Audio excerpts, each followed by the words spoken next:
evening, everyone, and welcome to the English Lessons for All debate. Tonight we are discussing a very interesting and often debated topic. The motion for this evening's debate is, video games lead to violent behavior. On my left, we have the speaker arguing for the motion, representing the affirmative team. And on my right, we have the speaker arguing against the motion, representing the negative team. The debate will proceed as follows. First, the affirmative speaker will present their case. Then, the negative speaker will present their response. Following that, there will be a period for cross-examination. Finally, we will have closing statements, starting with the negative team, then the affirmative team. Let's begin. We now invite the affirmative speaker to make their opening statement. Good evening, everyone. The motion before us tonight is that video games lead to violent behavior, and my team strongly affirms this statement. We believe that the increasing prevalence of violent video games is a significant contributing factor to aggressive thoughts, feelings, and actions in individuals, particularly young people. For years, researchers have explored the link between consuming violent media and exhibiting violent tendencies. Video games, with their interactive nature, often immerse players directly into scenarios filled with graphic violence, rewarding aggressive acts. This constant exposure can lead to desensitization, making players less empathetic to real-world violence. Furthermore, the act of actively simulating violent actions through gameplay can reinforce aggressive cognitive scripts and behaviors. Throughout this debate, we will present evidence and arguments to demonstrate how the mechanics, content, and psychological impact of violent video games contribute directly to the manifestation of violent behavior. We are prepared to defend our position and show that this is not a mere correlation, but a concerning causal link that we must acknowledge and address. Good evening, everyone. The negative team stands firmly against the motion that video games lead to violent behavior. While we acknowledge the concerns raised about media influence, we believe the assertion of a direct causal link between video games and violent behavior is an oversimplification of a complex issue. The affirmative team suggests that violent video games are a significant factor, leading to desensitization and reinforcing aggressive scripts. However, this perspective often overlooks numerous other factors known to contribute to aggression and violence, such as individual psychology, family environment, socioeconomic status, and peer influence. Correlation does not equal causation, and despite years of research, a robust, long-term causal link between playing violent video games and committing violent acts in the real world has not been definitively proven. Many studies show only weak correlations, while others find no significant link at all when other variables are controlled. Furthermore, focusing solely on video games risks diverting attention from the root causes of violence in society. Throughout this debate, we will present evidence suggesting that video games are often a scapegoat, and that their impact on behavior is minimal compared to other factors if a harmful impact exists at all. We will also highlight the many potential cognitive and social benefits that video games can offer. We are ready to demonstrate why the motion does not hold true. Thank you. The negative team suggests that our position is an oversimplification, and that other factors like family environment and psychology are the primary drivers of violent behavior. While we acknowledge that violence is a complex issue with multiple contributing factors, dismissing the role of violent video games simply because other factors exist is short-sighted. Our argument is precisely that violent video games are a significant contributing factor among others, one that is increasingly pervasive in modern society, especially among young people. They argue that correlation does not equal causation and that a robust causal link hasn't been definitively proven. However, our case rests on the unique interactive nature of video games. Unlike passive media, players are active participants, rehearsing violent actions and making decisions within violent scenarios. This active simulation, coupled with rewards for aggression, moves beyond mere correlation towards a causal influence on cognitive processes and behavioral tendencies. Numerous studies, while sometimes debated, have indeed shown concerning links, particularly regarding increases in aggressive thoughts and reduced empathy after playing violent games. Claiming video games are just a scapegoat diverts attention from the need to understand all potential influences on behavior. To effectively address violence, we must examine every factor that demonstrably plays a role, and the evidence linking violent gameplay to aggressive outcomes is too substantial to ignore. While games may offer benefits in other areas, these do not negate the potential harmful effects specifically from violent content and mechanics on aggressive behavior. We maintain that the interactive nature of violent video games presents a direct pathway for reinforcing aggressive behaviors and thoughts. The affirmative team continues to press the idea that video games are a significant contributing factor to violent behavior, highlighting their interactive nature and citing studies on aggressive thoughts and empathy. However, let's not confuse correlation, or even minor short-term effects observed in laboratory settings, with a significant causal link to real-world violent behavior. While studies might show temporary increases in aggressive thoughts or feelings after playing, the leap from that to committing violent acts in reality is enormous, and, crucially, not consistently supported by longitudinal research or data on violent crime rates. The interactive element is within a clearly defined artificial context. It's a game, not a training simulation for real-world violence. Players understand this distinction. Furthermore, the study's findings concerning links are often controversial, with many meta-analyses concluding the effect size is very small or negligible when robust methodologies are applied and other variables are controlled. Focusing heavily on video games as a, quote, significant factor risks ignoring the well-established and profoundly impactful drivers of violence, such as poverty, mental health issues, societal inequality, and actual exposure to real-world violence or abuse. While video games are indeed interactive, arguing that this interactivity inherently translates into a causal pathway for violent behavior in the complex tapestry of human experience is a reach that the current body of evidence, particularly concerning violent crime, simply does not support. They may be one factor among many, but the claim that they lead to violent behavior as a significant, demonstrable cause remains unproven. Thank you. The negative team continues to minimize the evidence, suggesting studies are weak or controversial and that players understand the artificial context. However, our argument is precisely about the cumulative and psychological effects of repeatedly engaging in simulated violence.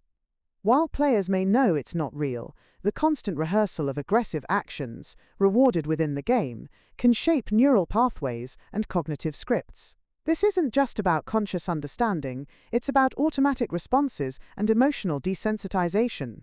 Laboratory experiments, designed specifically to isolate variables and demonstrate causality, have repeatedly shown that playing violent video games leads to increases in aggressive thoughts, feelings, physiological arousal related to aggression, and aggressive behavior in controlled settings immediately after gameplay. Furthermore, some longitudinal studies, which track individuals over time, have found that sustained exposure to violent video games can predict later aggression, even when controlling for earlier aggression and other relevant factors. While the effect size might be debated, even a small increase in aggressive tendencies across a large population is a significant public health concern. Dismissing this because it's an, quote, artificial context ignores how learned behaviors and emotional responses from repeated interaction can transfer subtly or overtly to real-world situations. The evidence on desensitization alone, the reduced emotional and physiological response to violence after exposure, directly supports the idea that these games impact players in ways that could lower the threshold for aggressive reactions outside the game. We maintain that the active, repetitive simulation of violence is a mechanism that directly contributes to aggressive behavior, making it far more than just a scapegoat. The affirmative team put significant weight on laboratory studies showing short-term increases in aggressive thoughts or feelings immediately after gameplay, and mentioned some longitudinal studies. However, we must critically examine what these studies truly demonstrate. While labs can isolate variables, they are inherently artificial environments. Showing that someone feels slightly more irritable or has more aggressive thoughts in a controlled setting for a brief period after playing a game is a far cry from proving a causal link to committing violent acts in the real world. The leap from a temporary psychological state to actual violent behavior is massive and requires substantial evidence that simply isn't there consistently across the broader body of research, especially when looking at serious criminal violence. Furthermore, the claim about shaping, quote, neural pathways and, quote, cognitive scripts through simulated violence overlooks the critical element of context. Players understand they are in a game. The actions are performative within a defined, consensual rule system. This is fundamentally different from rehearsing violence with intent to apply it in reality. If simply simulating intense actions led to real-world behavior, we'd see competitive sports translating directly into uncontrolled aggression off the field, or actors in violent roles becoming violent criminals, which is not the case for the vast majority. While longitudinal studies exist, their findings are often mixed and controlling for the myriad of other factors that influence aggression over long periods, like family dynamics, peer groups, mental health, socioeconomic changes, is incredibly complex and difficult. Many robust studies and meta-analyses find only negligible links, or links that disappear when other, more impactful variables are controlled. Desensitization to media violence is possible, but again, this doesn't equate to desensitization to real-world violence or a decreased inhibition against committing violent acts. Millions of people consume violent media without becoming violent.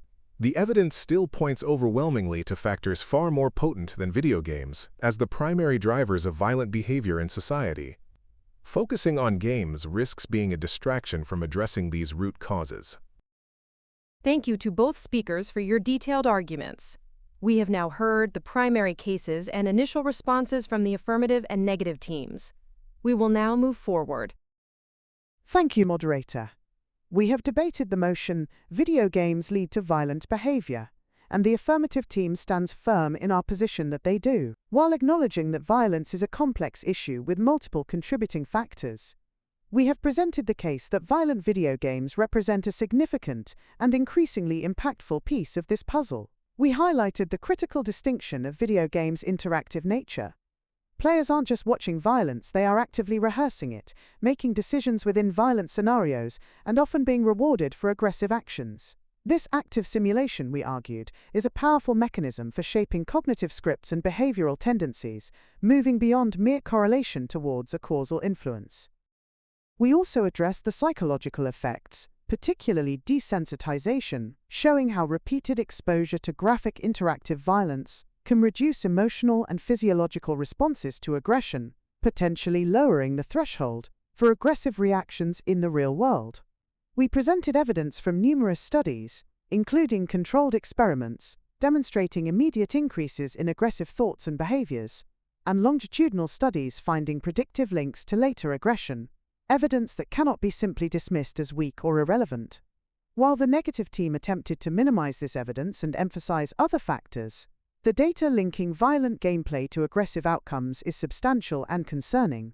Dismissing these games as harmless because players know they are just a game ignores the well-understood principles of learning, desensitization, and the formation of automatic responses through repeated action. The potential for even a small effect size, when applied across millions of players, represents a significant public health concern that we must take seriously. Therefore, based on the unique interactive mechanics, the psychological impact, and the body of research, the affirmative team maintains that violent video games are indeed a contributing factor that leads to violent behavior.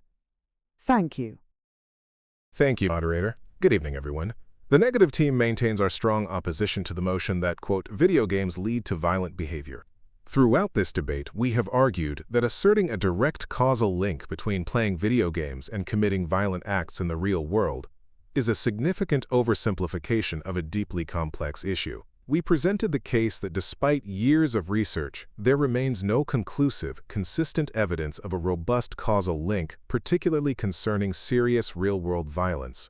The studies cited by the affirmative team, while showing potential short-term effects in artificial settings or debated correlations, do not definitively bridge the gap to proving that games lead to violent behavior in any meaningful causal sense across the population. We emphasize that violence is driven by a confluence of far more impactful factors: individual psychology, environment, socioeconomic conditions, mental health, and real-world exposure to violence. Focusing on video games risks making them a convenient scapegoat, diverting essential attention and resources away from addressing these fundamental societal issues. We highlighted that players understand the distinction between the artificial context of a game and reality, and that interactive simulation within a game does not equate to rehearsal for real-world violence. While acknowledging potential concerns, the evidence simply does not support the strong claim made by the motion. Therefore, we conclude that the affirmative team has not met the burden of proof to demonstrate that video games lead to violent behavior. Thank you to both the affirmative and negative teams. For a very engaging and thought-provoking debate on whether video games lead to violent behavior, you have presented your cases and arguments with clarity and conviction. This concludes our debate for this evening. Thank you all for attending the English Lessons for All debate.